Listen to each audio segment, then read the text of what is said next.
सद्गुरु मिलवै सर्वाधार।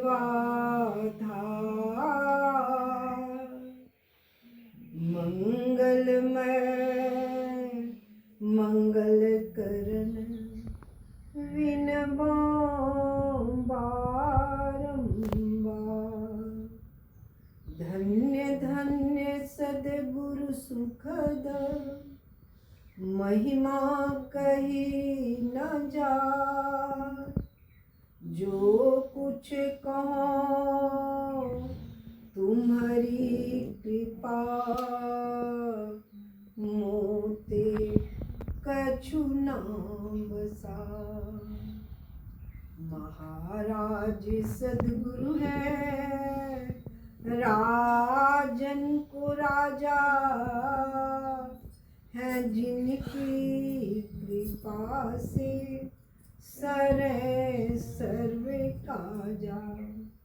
भले में ही सोई परम गुरु नमामि नमामि नमामि नमामि नमामि।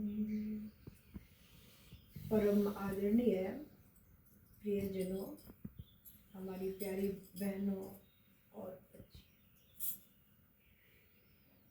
हम लोग हर मंगलवार को एक साथ जुटकर इस संत मत सत्संग में भाग लेते हैं। और आज मंगल के साथ पूर्णिमा भी है और दूसरी बात ग्रहण भी लगा है। हमारे प्रभु कहते थे कि जब ग्रहण लगे तो लंका कांड का पाठ करना चाहिए। उसमें भगवान राम और रावण की लड़ाई की बात है और जिसमें विजय भगवान श्री राम है। इसलिए अगर जीवन में मंगल चाहते हैं, विजय चाहते हैं, सुख चाहते हैं तो प्रभु की भक्ति करनी ही होगी। अभी पाठ में सुना आप लोगों ने कि रावण रथ पर सवार है और राम पैदल है, नंगे पांव है। विभीषण जी देखकर घबरा जाते हैं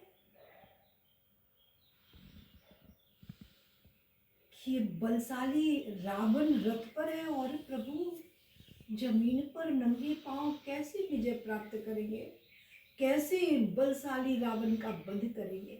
घबरा गए और कहने लगे श्री राम जी से। भगवान राम कहते हैं कि विभीषण तू क्यों घबरा रहा है?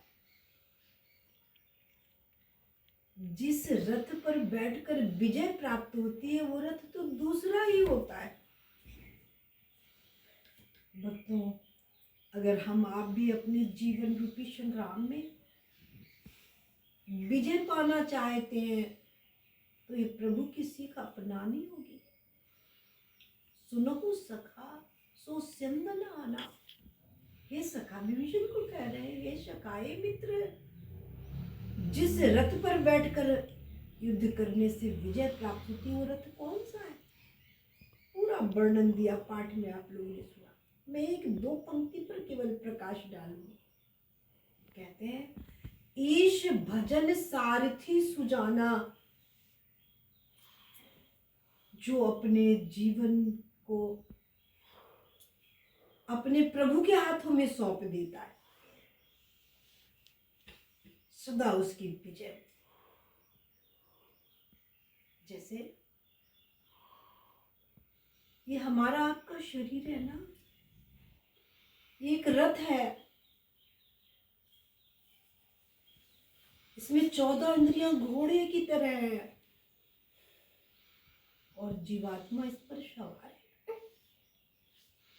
जीवन में दुख सुख परेशानी झंझट तरह तरह की बाधाएं आती रहती हैं।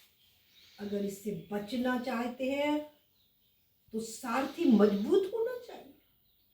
जब तक सारथी मजबूत नहीं होगा, आप इस रथ पर कितना भी बैठे, जीत नहीं होगी।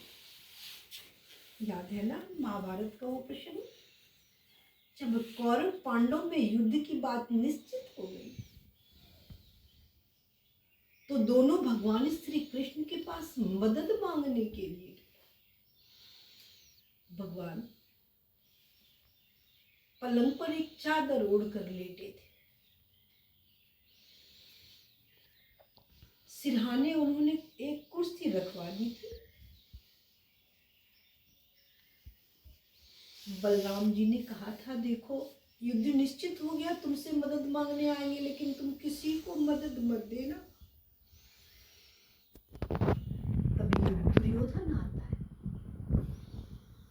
और जैसे ही अंदर जाता है, देखता है भगवान